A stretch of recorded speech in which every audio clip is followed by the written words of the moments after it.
At 78, I've learned a simple trick. When someone tries to drag you where you don't belong, you don't pull back.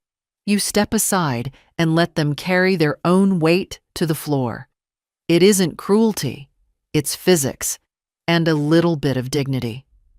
I boiled the kettle at 7, set out 2 cups though I only ever drink 1, and looked at the oak armchair by the window, the only place my hips forgive me.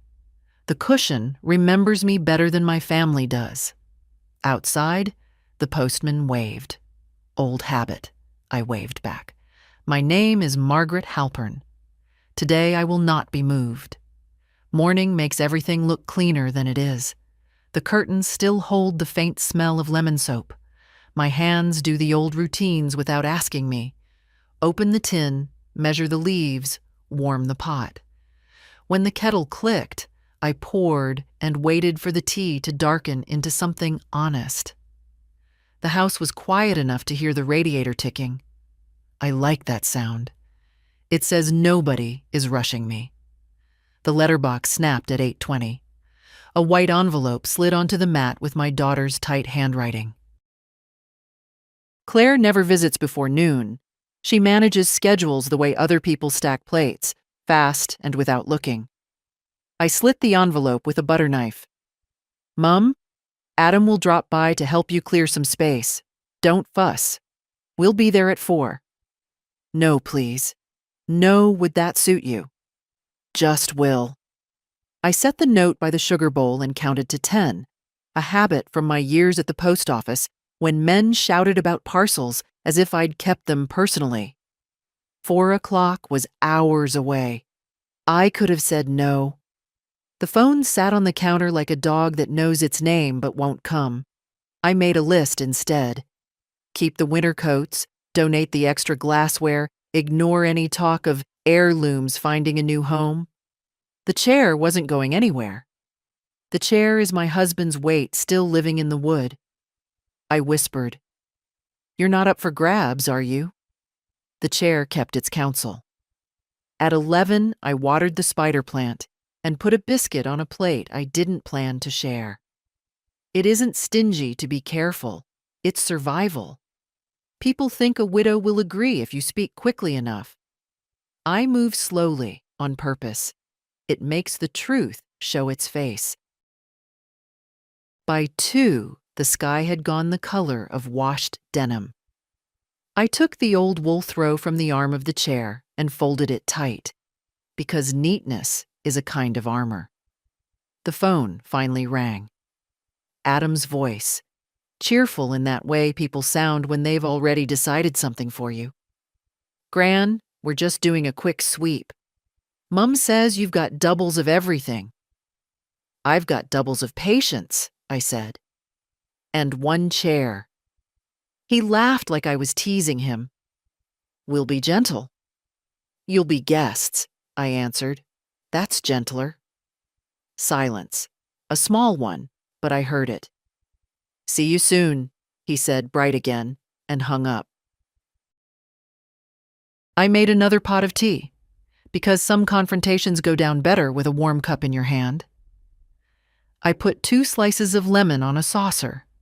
I put the spare key back under the blue planter where I keep it for the neighbor who waters my plants when I'm ill. I imagined Adam's tall shape filling the doorway, Claire's eyes doing that quick inventory they've done since she was 12. What's tidy? What's useful?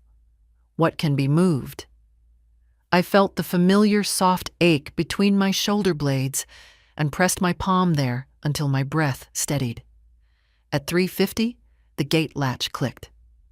Voices. A man's laugh I didn't know. Then Claire's brisk knock, 2 short, 1 long, as if the rhythm could command my feet. I took my time crossing the rug. The door opened to my daughter's hard smile, to Adam's grin, and to a third face, a friend of my grandson's, broad-shouldered, carrying a box that smelled faintly of someone else's garage. "Gran," Adam said, stepping past Claire before I could invite him, "we'll start with the living room." Mom said the big chair should go first so we can see what space we've got. The big chair, I repeated, as if I were learning a new word. It has a name. Mine. His friend chuckled and pretended to study the ceiling. Claire pressed her mouth thin. Mom, don't make this dramatic. We're helping. Then help by asking, I said. I walked to the chair and set my hand on the worn arm. Tea's in the kitchen. Anyone who wants to be civil can start there. Adam didn't move toward the tea. He moved toward me, easy as a man reaching for a light switch. Come on, Gran, up you get. You've got the sofa. I sat. The cushions sighed. My bones did not. I looked at his hand, the hand I had held across roads, across parking lots, across the small distances that can still break a child's knee. It hovered an inch from my sleeve, young and sure, as if every chair would flatten beneath it. Adam, I said, and I kept my voice steady, the way I spoke to men who came to the counter with their tempers blazing. You will not touch me. You will take your shoes off or leave. And you will remember who paid for your first set of textbooks and the second when you lost the first. You will remember, and then you will choose your tone. He flushed. The friend shifted his weight. Claire stared at the mantel at the photo of my husband as if looking at him might save her some embarrassment. We don't have time for speeches, Adam muttered. We're just shifting a chair. We are not, I answered. I lifted my teacup to my mouth and found it empty. I set it down. We are finding out whether you understand the difference between help and taking. He reached. That easy. That casual. His fingers closed around my forearm, where the skin is thin and honest. I felt the pressure and the impatience in it, the years of small favors turned into expectations. I have never been strong, but I have handled stubborn doors and sacks of winter mail and the narrow pride of men who don't like to queue. Strength is not the same as steadiness. I loosened my own hold on the armrest. I moved my elbow a breath. I let his momentum belong to him, and then I stepped aside. I didn't sleep much that night. Not from pain, though my knees had their say, but from the words rattling around in my head. His words. The way he had reached for my arm without looking me in the eye.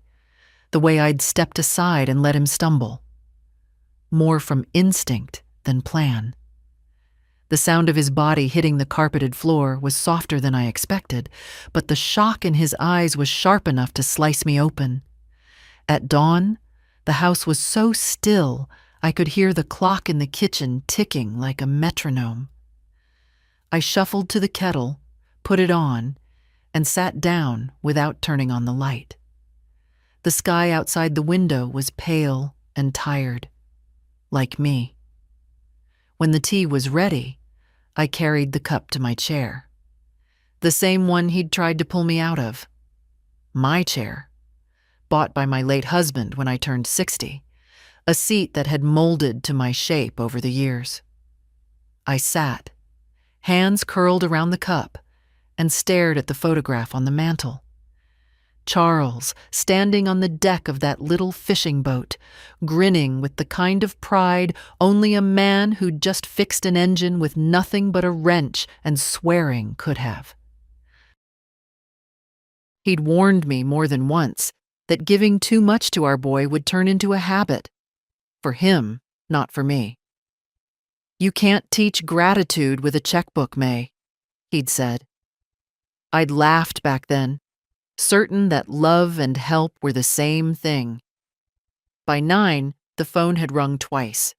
Once it was him, my son, not even 24 hours since he'd raised his voice at me in my own kitchen. And once it was his wife. I let both calls go. Instead, I opened the little desk drawer where I keep my bank papers. Neat folders, years of deposits and withdrawals, All the proof of how much of my life I'd poured into theirs. Mortgage payments with my signature. School fees. Medical bills. A set of golf clubs for his birthday when he was finally closing that big deal. A deal that never seemed to materialize. As I traced the lines of ink on those receipts, I felt something in my chest change. Not harden, exactly. More like shift into place. A spine I'd misplaced. By 11, I was at the bank. I'd dressed for it too. Not for him, not for them, but for me. Blue skirt, cream blouse, the good brooch Charles had given me on our 40th. The teller recognized me. They always do in small towns. I'd like to cancel every automatic transfer to my son's accounts, I told her, steady and polite. Her eyebrows went up, but she nodded. All of them, Mrs. Keaton? All, I said. And I'll need to revoke his access to my accounts, power of attorney included.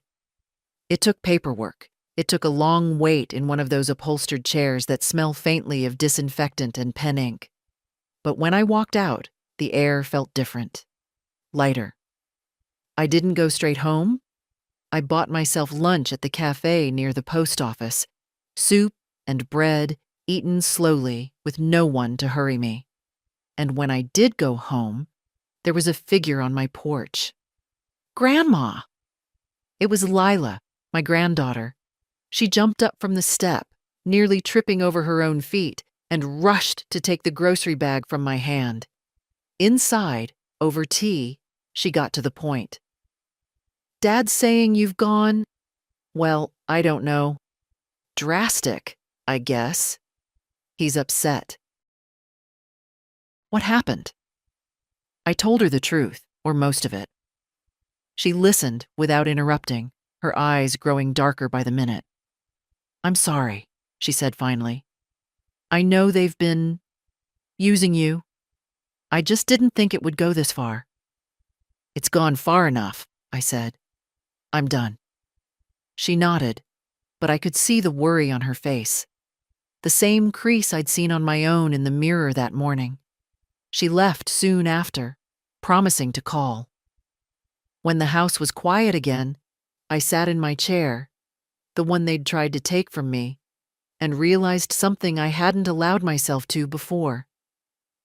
I wasn't angry because they needed me. I was angry because they didn't see me. And now, finally, they would have to. It was 2 days before he came back. Long enough for him to feel the loss, short enough for him to still believe he could reverse it with the right mix of guilt and bluster. I saw his car through the lace curtain before he even stepped out. Silver sedan, freshly washed, the kind that costs more to service than most people's monthly rent. He didn't knock right away. He stood on the porch, hands in his pockets, scanning the street as if deciding whether to play this loud or quiet. When the knock came, it was sharp. 3 raps, close together. Not the rhythm of someone asking to come in, but of someone announcing they already belong. I opened the door just enough to look at him. Adam. Gran. He tried a smile. It didn't reach his eyes. Can we talk? I stepped aside, but only far enough for him to enter the hall, not the living room. The chair was behind me, where it belonged. He didn't sit.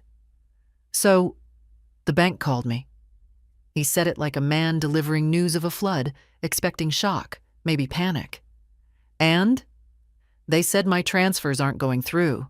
Said you revoked access. What's going on? I held his gaze. I decided my money should stay with me. He laughed, short and brittle. Your money? Gran, I'm your grandson, family. Yes, I said, which is why I've given more than I can count. That's done now. His mouth worked, but no words came out for a second.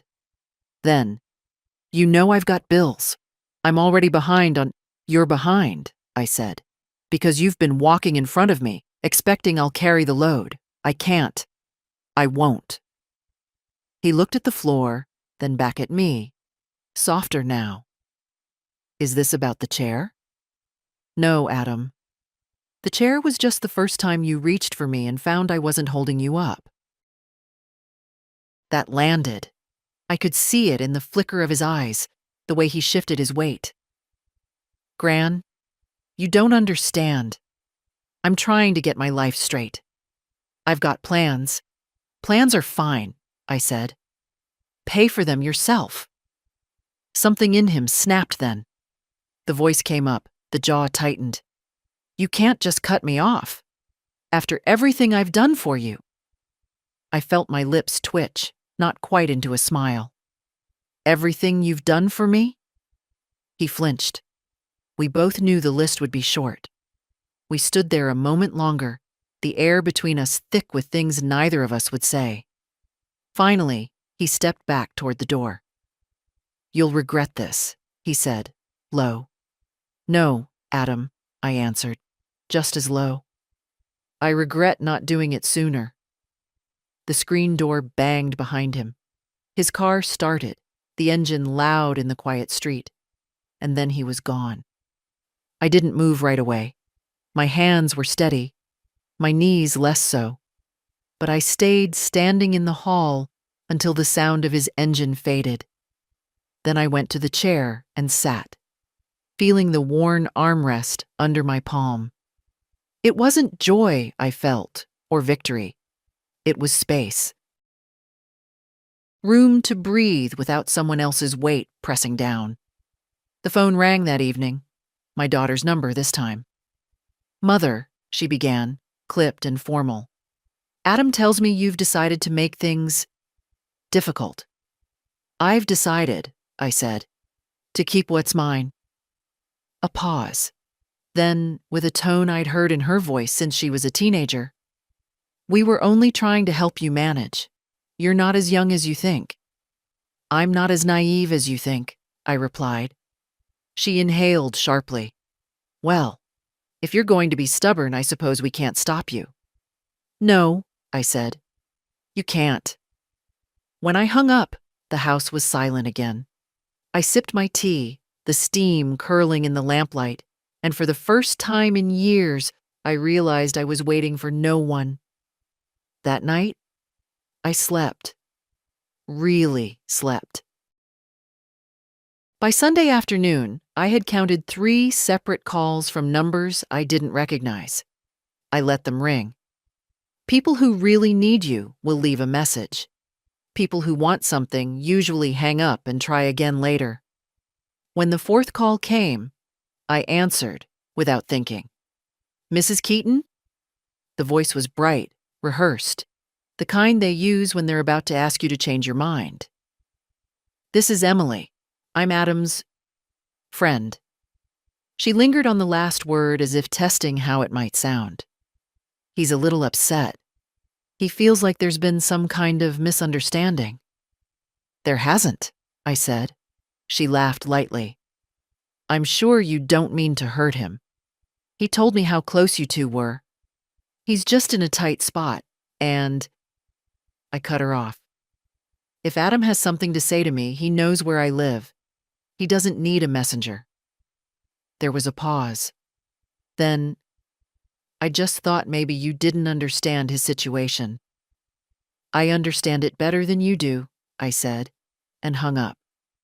I made myself a sandwich, took it out to the porch, and watched the street. Somewhere down the block, children were playing, the squeals and thud of a ball bouncing on pavement. I thought of Adam at that age, knees skinned from climbing the oak in the yard, running into my kitchen with the kind of hunger that made a sandwich vanish before I'd even sat down. The screen door creaked behind me. You could have told me, a voice said.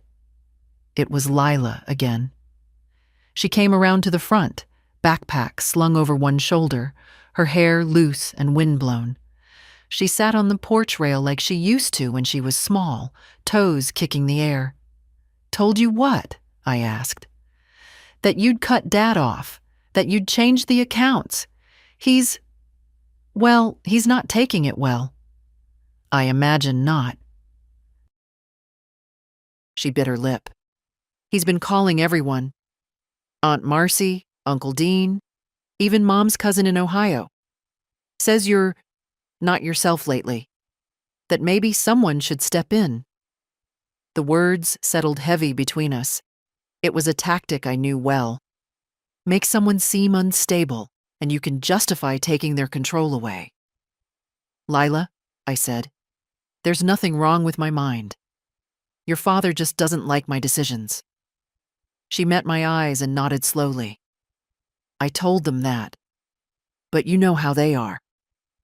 I did. I'd seen enough of these family storms to know how they gather. First, the whispers. Then, the concerned visits.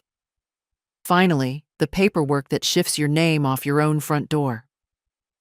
When she left, I went inside and opened the old tin box on the top shelf of my wardrobe.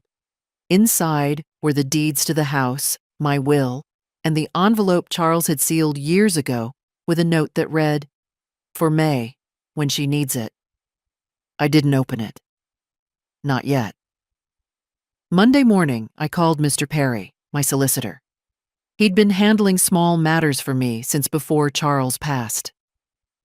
I'd like to review my will, I told him. When I arrived at his office, he poured tea and listened without interrupting. I explained the pressure, the lies, the arm on my sleeve. His eyes hardened, but his voice stayed gentle. We can put the house into a living trust, he said. Appoint a trustee you actually trust. Make it so no one can touch it without your consent. And if they try? I asked. They'll fail, he said simply. By the time I left, my affairs were cleaner than they'd been in years. My bank accounts were solely in my name, my home protected, my will rewritten to benefit the local library and a scholarship fund, not the people who saw me as a resource to tap. Back at home, I brewed tea and sat in the chair. The late sun was laying gold across the carpet. My hands rested on the armrests, palms flat, as if holding the seat steady. They could talk. They could whisper. They could send friends and cousins and anyone else they liked to knock at my door. But I was not moving. They came together on a Thursday afternoon, the way salesmen travel in pairs, so one can talk while the other watches your face. I heard the car before I saw them. The slam of 2 doors, quick footsteps up the path. My daughter first. Coat unbuttoned, her hair pulled back tight enough to make her look even sterner. Adam followed a pace behind, hands in his pockets, his mouth set in a straight line. "Mother," Claire said, stepping over the threshold without waiting to be asked. "We need to talk." "I see," I answered, not moving from the doorway. "About what?" She shot a look at Adam. He took the cue. "About this situation," he said. "You're making things harder than they need to be." "Harder for who?" "For all of us," Claire said sharply. "Cutting us off without warning, changing your will. Yes, I know about that. It's hurtful and unnecessary." I closed the door behind them and stood still. Unnecessary for whom?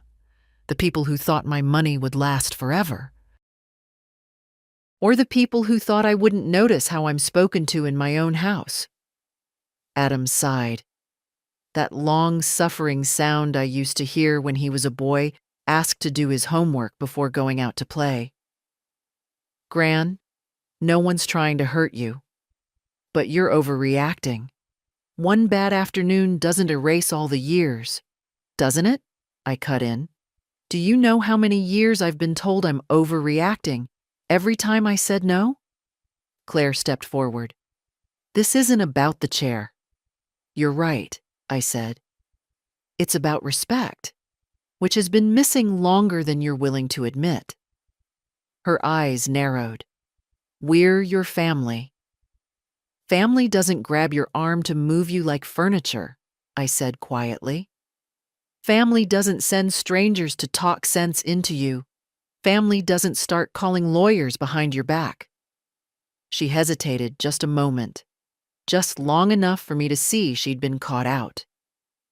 "We were concerned," she said finally. "Concerned enough to take my choices away," I replied. "That's not concern, Claire. That's control."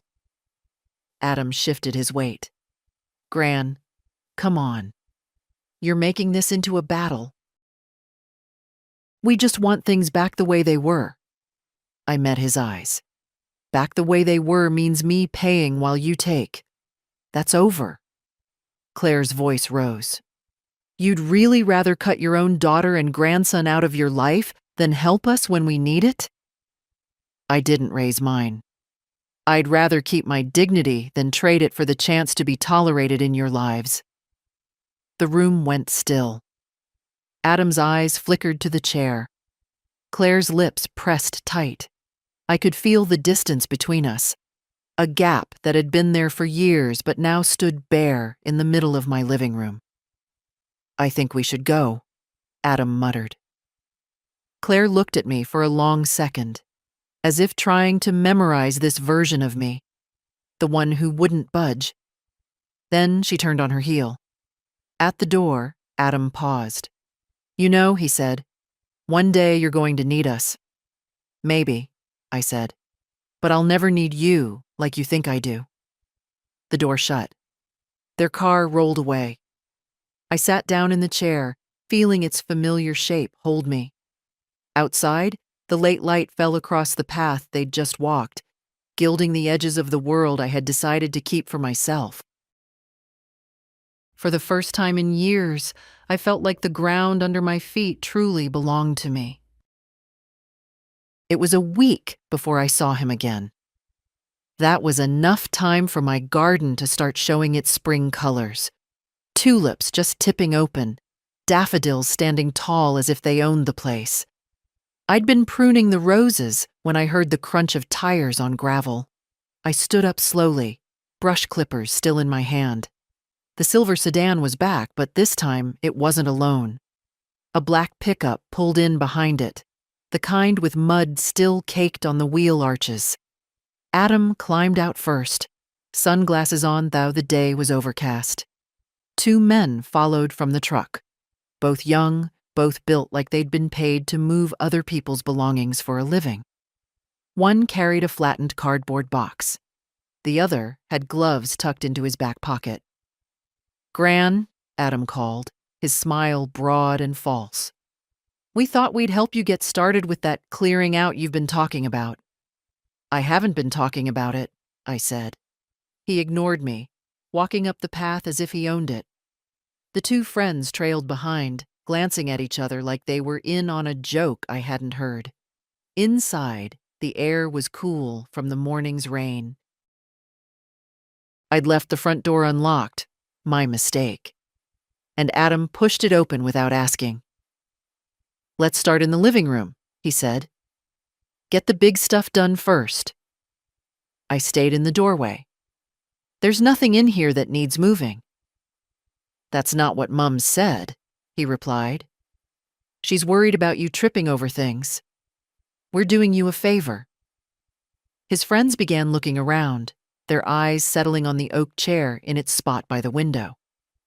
I stepped past them, slowly, and put my hand on the armrest. "No one touches this." Adam's smile thinned. "Gran, it's just a chair." "It's my chair," I said.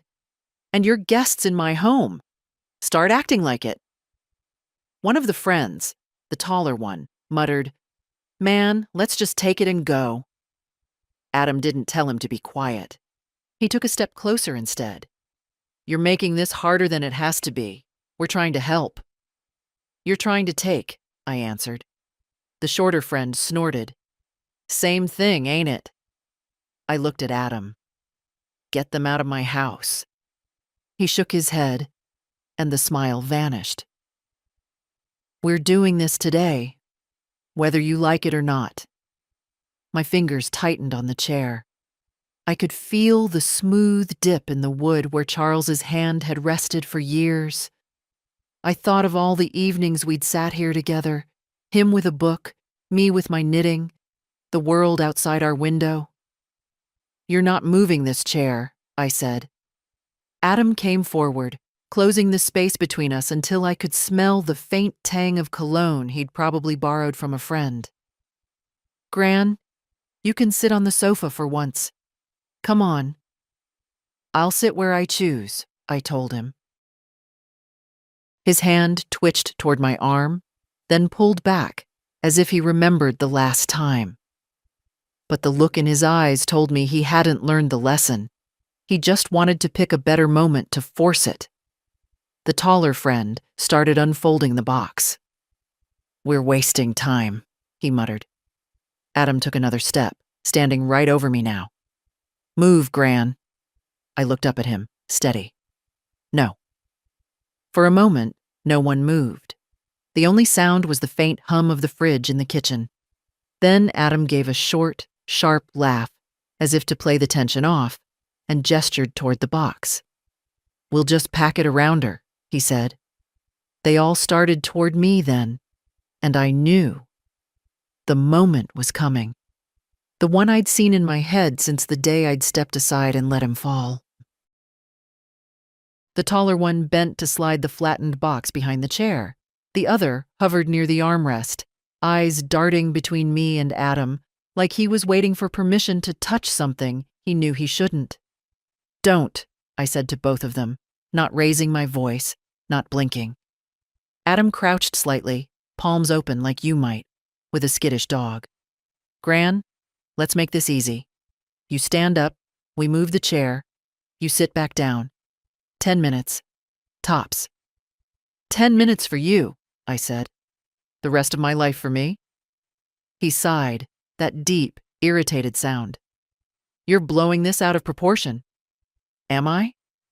My fingers rested lightly on the armrest, but every muscle in my body had gone still. "This is my home. This chair is mine. You want it, you ask, you don't grab." His eyes hardened, and I could see the decision forming in his mind, the same one I'd seen in boys behind the post office counter just before they'd try to shove past me to where they weren't allowed. "Fine," he said. And his hand came down. It landed on my forearm. Not a gentle guiding touch, but a grip. Firm, warm, fingers curling just enough to say, "I'm in control here." The two friends shifted their weight, ready to lift the chair the moment I was on my feet. I could feel the tendons in Adam's hand flex. I could feel the faint tremor of his impatience. I could smell the faint, sharp scent of his cologne, see the shadow of stubble along his jaw, and I thought, in that heartbeat, "You've done this before. Not this exact thing, but this kind of thing, assuming the body in front of you will move when you push." I let go of the armrest, just my fingertips lifting, almost nothing at all. His grip tightened automatically, pulling upward. I didn't resist. I didn't help. I simply stepped sideways.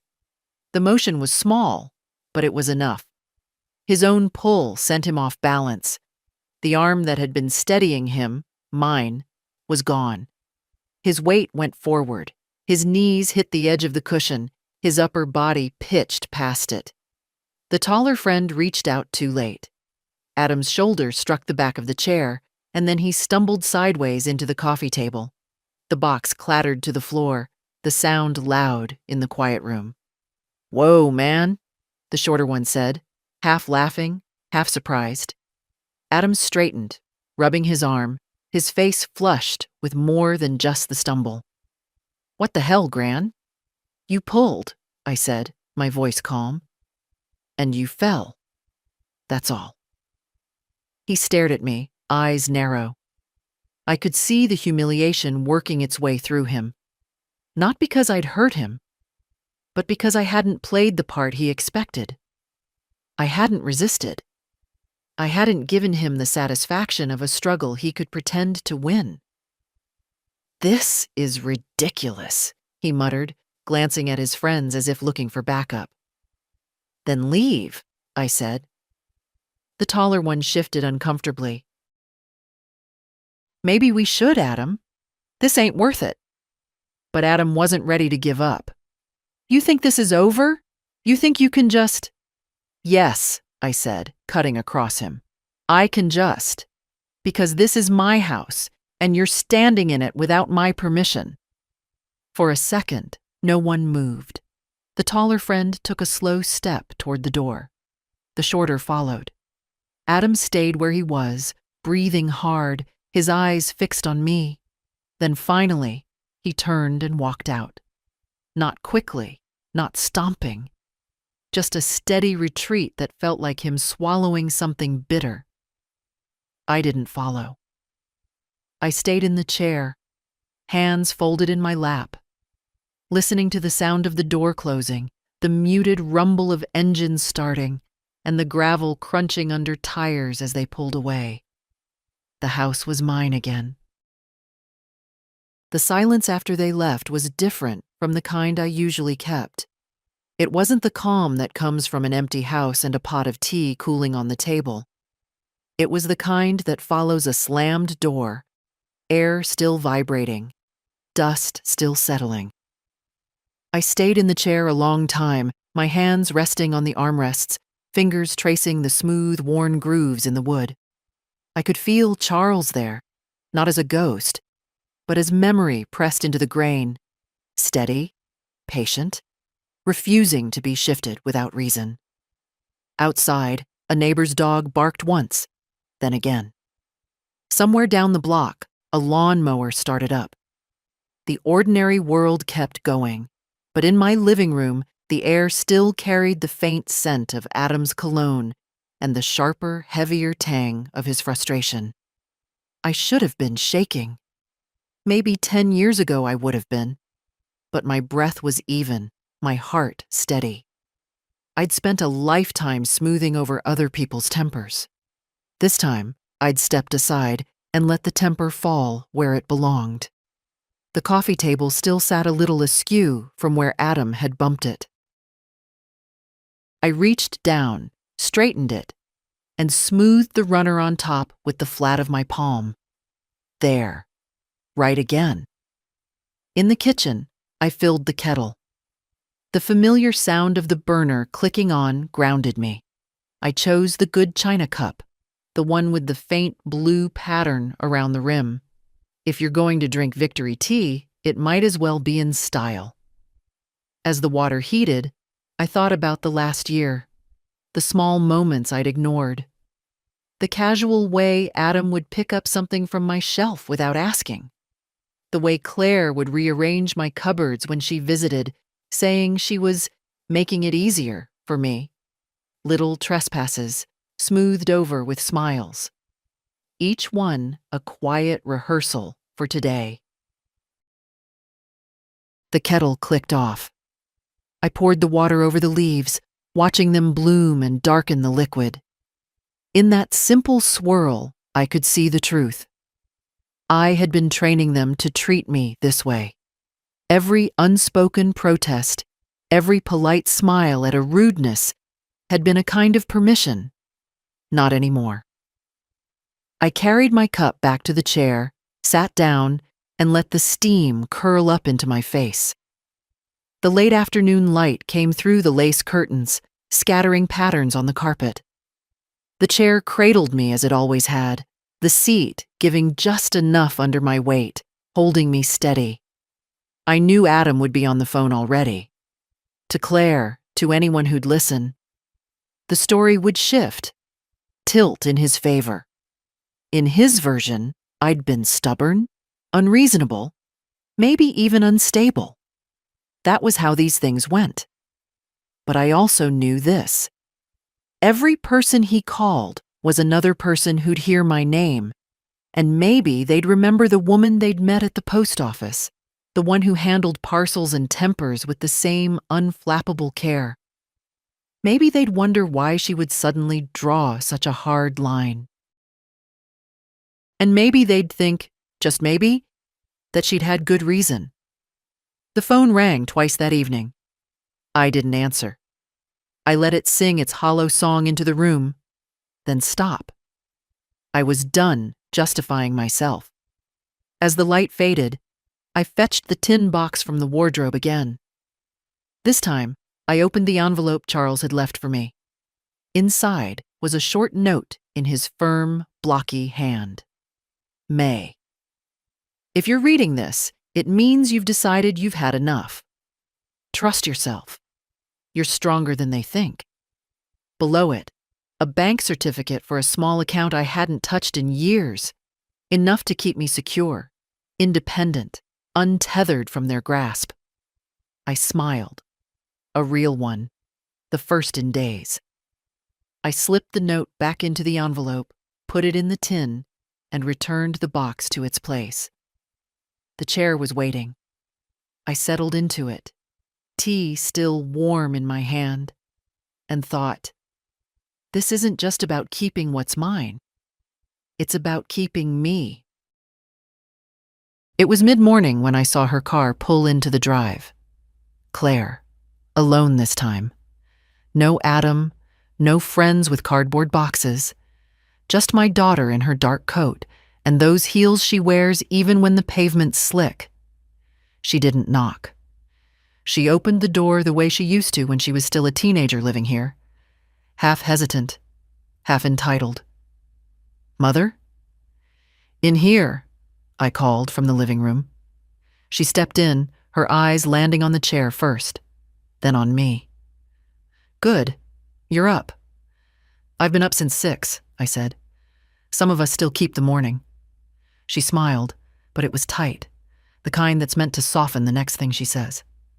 I thought we could talk. Just us. I gestured toward the sofa. Go on. She sat, smoothing her coat over her knees. I know things have been tense, and I know Adam, well, he can be impulsive. That's one word for it. She pressed her lips together, ignoring the jab. But he's young, Mother. He's trying to find his footing, and you've always been there for him.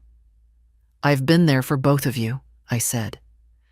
Yes, she admitted, and maybe we've leaned on you more than we should have. But cutting us out entirely. I haven't cut you out, I said. I've drawn a line. She leaned forward, hands clasped. Do you know what people are saying?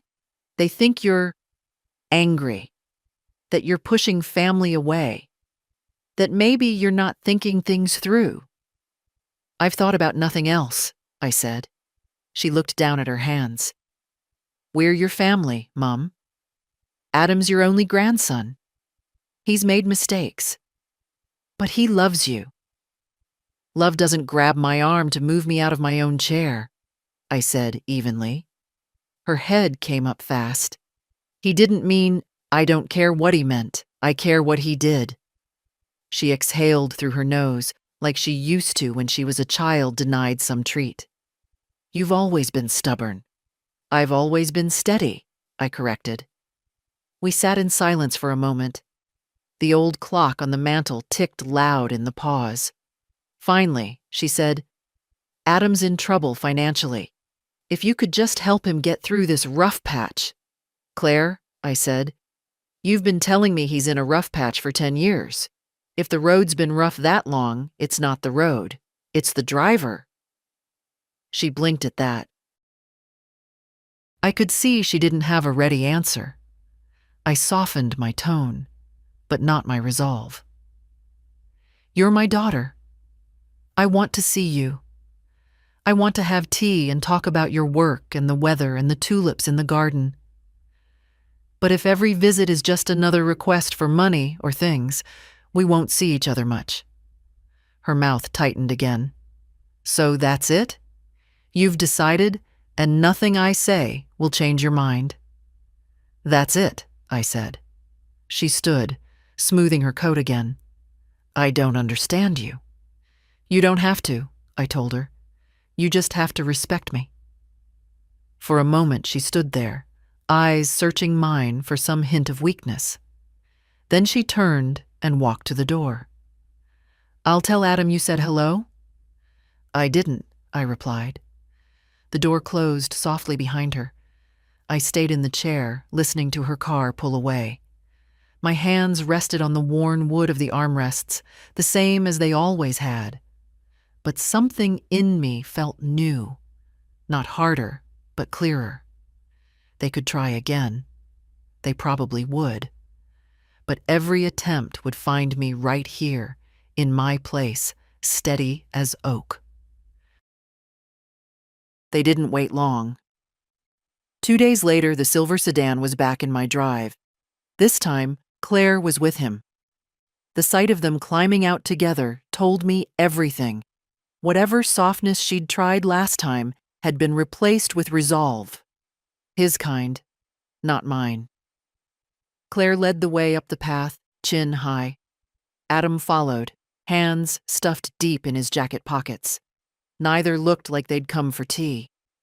I opened the door before they could knock. "You're back," I said.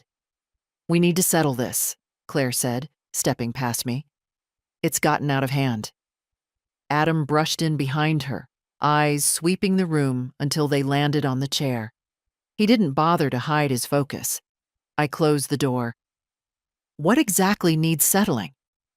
"You keeping things you don't need," Adam said flatly. "Need has nothing to do with it," I said. "It's mine." Claire crossed her arms. "You're making this harder than it has to be. You could let him take it now, and we can all move on." "Move on to what?" I asked. "The next thing you want to take?" Adam stepped forward. "Gran, enough. Stand up." I stayed seated. "No? You're really going to do this again?" he asked, his voice low but charged. "Yes."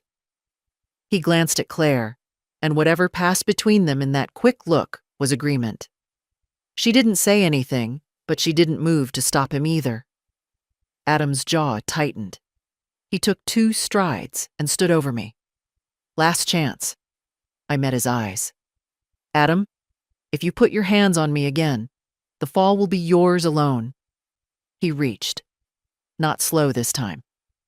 His fingers clamped around my forearm with the confidence of someone sure of the outcome. I loosened my grip on the armrest. I shifted my weight, just slightly, and slid my arm free. His momentum, unchecked, carried him forward. Without my body to anchor against, he stumbled. One foot caught on the edge of the rug, the other slipped on the polished wood beneath. He pitched sideways into the coffee table, sending a stack of coasters scattering to the floor. The sound was sharp, and in the stillness after it, I could hear Claire's intake of breath. Adam straightened quickly, cheeks flushed. "You did that on purpose." "I didn't hold you," I said. "That's all." Claire looked at me then, really looked, as if something new had taken shape in her mind. I couldn't tell if it was anger, embarrassment, or the faint edge of understanding. Adam muttered something under his breath, but I didn't ask him to repeat it. "You need to leave," I said quietly. "Both of you." Neither moved at first. Then Claire turned to her son. "Come on." He hesitated, then followed her out. The door closed behind them with a dull thud. I sat back in the chair, my palms flat against the armrests. My heartbeat was steady, my breath even. Through the window, I watched them walk to the car. Claire glanced back once, her expression unreadable. Adam didn't.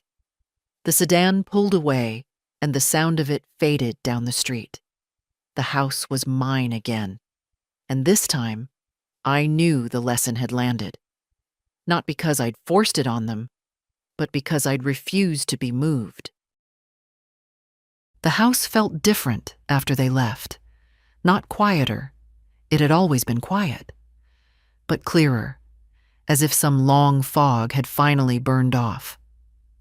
I made tea, not because I needed it, but because the sound of the kettle and the warm weight of the cup grounded me. From the chair, I could see the front gate. No movement. No shadow on the path. By the next morning, the phone started again. Aunt Marcy called first. Her voice dipped in concern like a spoon in syrup. "I just want to make sure you're all right, dear. I heard there was an incident." "I'm fine," I said. "Adam's a good boy, you know. He doesn't mean—" "I know what he means," I interrupted. "And I'm fine."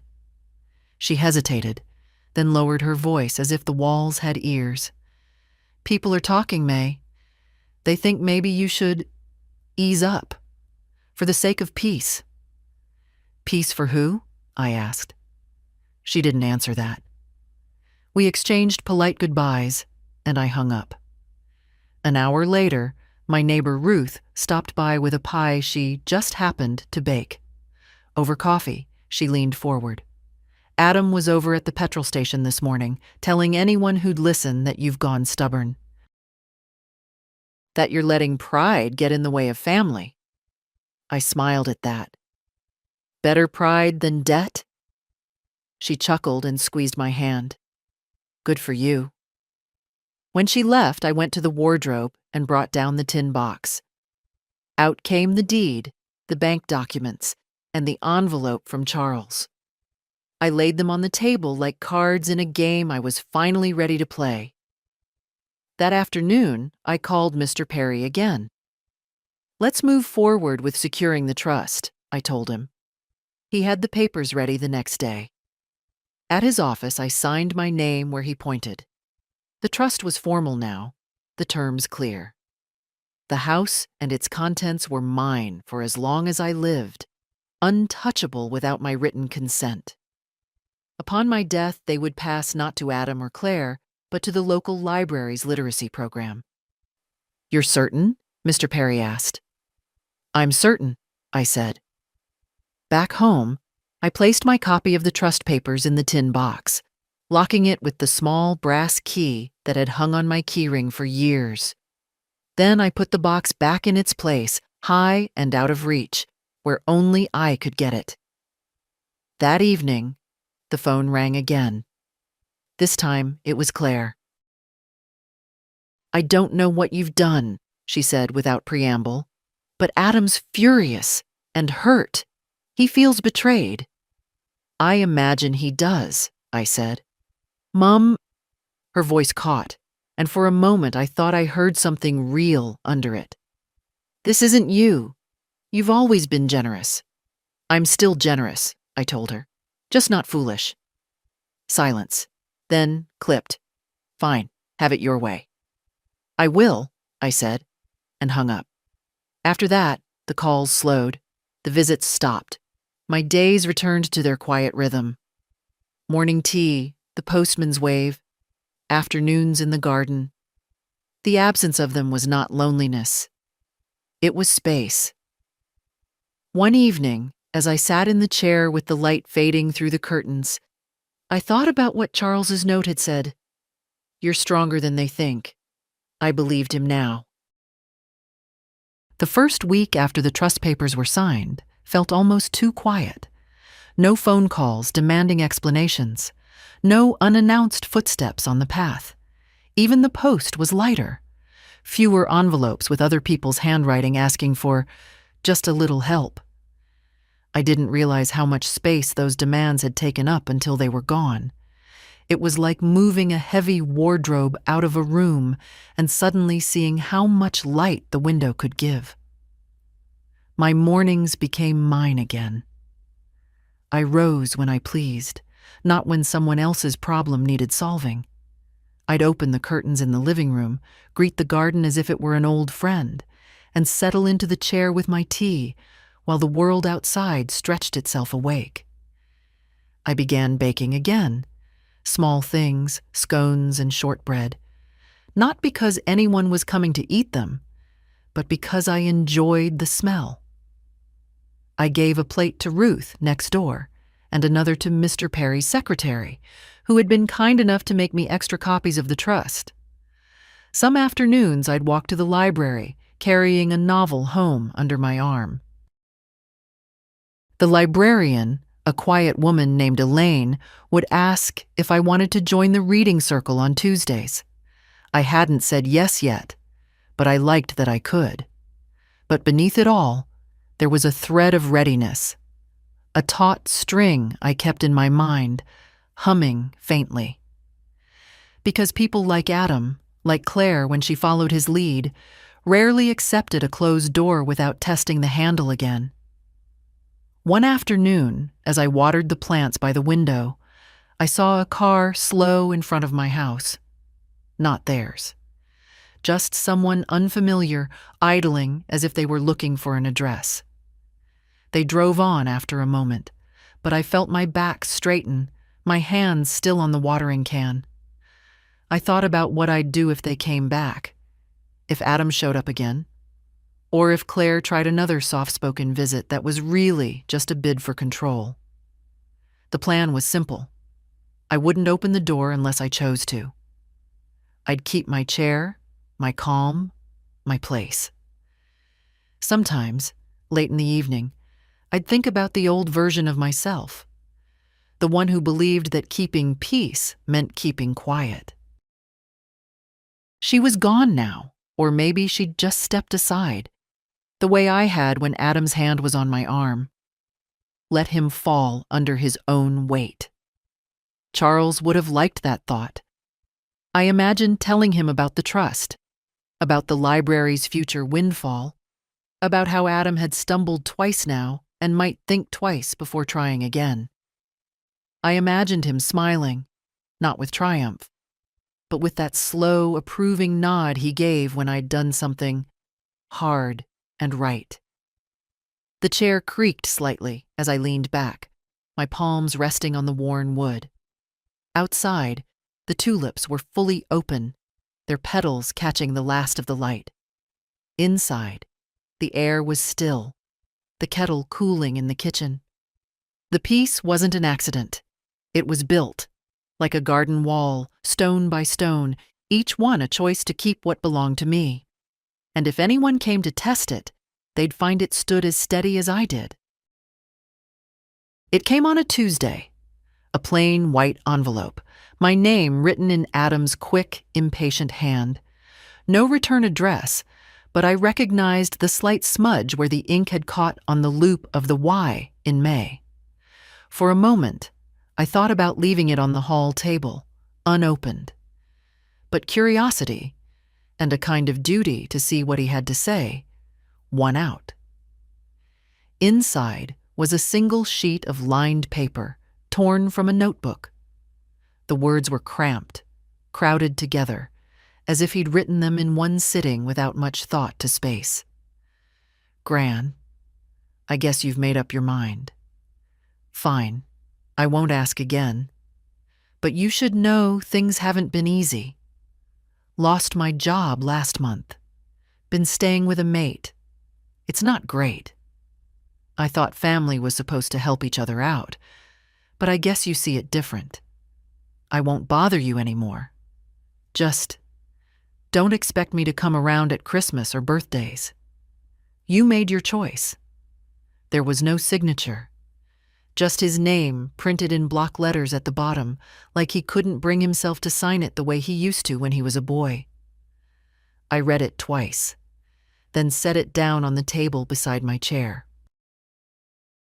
The old me might have felt the pull, the temptation to write back, to soften the edges, to offer just a little until he was on his feet. But the words didn't sting. They settled in me the way dust settles on a windowsill. Noticeable, but not worth sweeping up right away.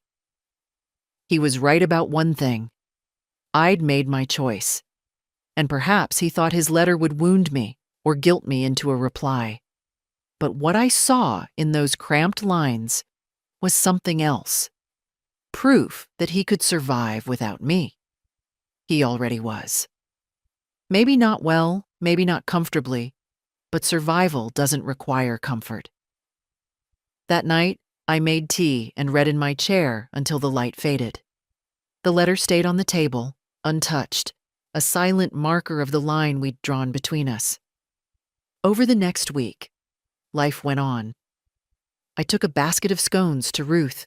I joined Elaine's Tuesday reading circle and found myself laughing, actually laughing, at a story someone told about a runaway goose. I baked another batch the next day just because the smell made the house feel warm. On Friday, I took the letter from the table and put it in the tin box with the trust papers and Charles's note. Not because I needed to keep it safe, but because it belonged to this new chapter of my life. The chapter where I didn't bend every time someone leaned on me. The tulips in the garden had begun to drop their petals, leaving small yellow cups on the soil. I knelt to clear them away, feeling the earth cool under my hands. Renewal, I thought, is never as loud as people expect. Sometimes it's just clearing space for what's next. Inside, the chair was waiting. I sat, hands on the armrests, back straight, the way I always did now. Not because I was defending it from anyone, but because it had become my place of choice, not my place of retreat.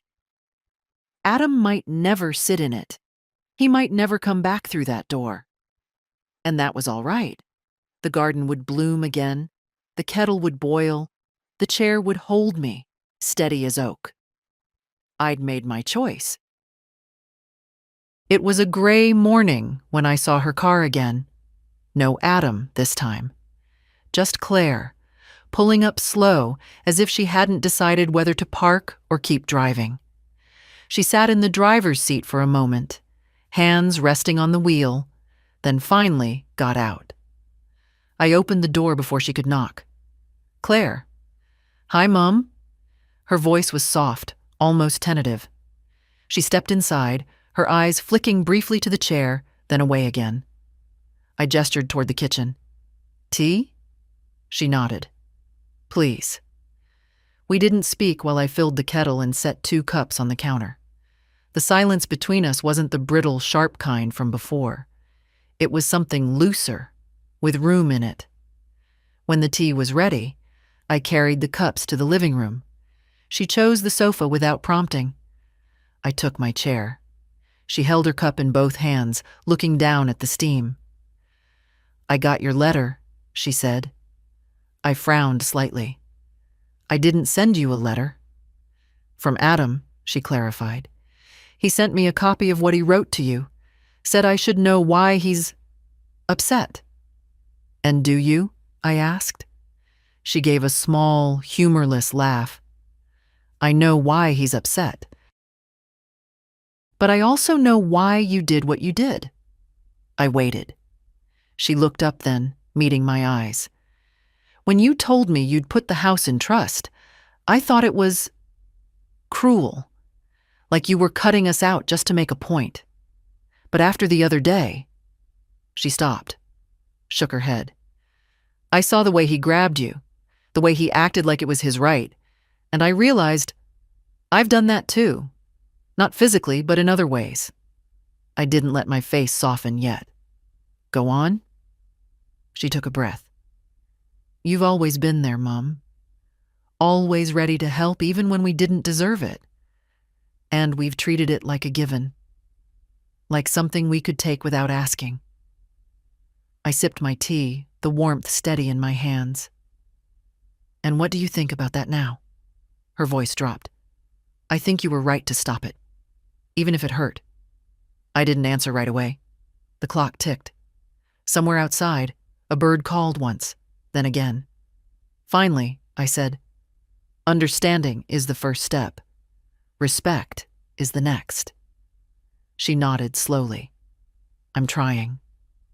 We finished our tea without much more talk. When she stood to leave, she hesitated by the door. "I don't know if Adam will ever come around," she said. "That's his choice," I replied. She gave me a long look, part regret, part something else I couldn't name, then stepped out into the cool air. I watched her drive away, the car shrinking down the street until it turned the corner and was gone. Back in the living room, I sat in the chair, the cushion giving under me in its familiar way. For the first time in years, I felt that maybe a bridge hadn't been burned completely. Maybe it had just been closed for repairs. The peace in the house was still mine. But now I wondered if one day I might open the door and let someone in without wondering what they wanted to take. Not today, not tomorrow, but maybe. Spring deepened. The tulips gave way to irises, the irises to roses. The air carried that warm green smell that makes you want to throw every window open. I spent my mornings in the garden, my afternoons in the chair, and my evenings in the soft company of books. Claire called twice in the weeks that followed. Short conversations about the weather, about Ruth's new puppy, about the fact that the library's literacy program had made the local paper. She didn't ask for anything I didn't offer. We were finding a new rhythm, one that left space for both of us to stand on our own feet. Adam didn't call. His silence no longer stung. It was simply a fact, like the rain on a Monday or the postman's early arrival. I hoped, in some small corner of myself, that he was finding his own footing somewhere. But I no longer felt it was my job to make sure he did. The trust papers stayed in their tin, alongside Charles's note and Adam's letter. Sometimes I'd take them out, run my fingers over the crisp edges, and remind myself that these weren't just documents. They were proof of something I'd built. A wall, not to keep the world out, but to keep myself in. One quiet evening, as the sun slipped low and the curtains turned gold, I thought about the first time Adam had tried to move me from this chair. How quickly it had happened. The hand on my arm, the tug, the expectation that I'd yield. I thought about the moment I stepped aside, and how natural it had felt. Not an act of aggression, but one of self-possession. That was the real turning point. Not the legal papers, not the arguments, not even Claire's visit. It was that single choice to let someone else's weight fall without catching it. I'd been catching people my whole life, their tempers, their debts, their disappointments. I'd been a net, and nets wear thin. Now I wasn't a net. I was a chair, solid, steady, mine. Ruth stopped by that night with a slice of lemon cake. "You've been quiet," she said. "Quiet can be good," I told her. She grinned. "Looks good on you." After she left, I sat in the chair with the cake on a small plate, the fork light in my hand. The house was still. Outside, the street lamps flickered on one by one. Somewhere down the block, a child laughed. That bright, bell-clear sound that makes you think of summers when the days seemed endless. I thought about what I'd say if someone asked me now what I'd learned from all this. I'd tell them this: you are allowed to keep what's yours. You are allowed to sit where you choose. And you are allowed to step aside when someone tries to pull you where you don't want to go. It isn't unkind. It isn't cruel. It's simply remembering that you belong to yourself first. The cake was sweet. The tea still warm. The chair cradled me as it always had.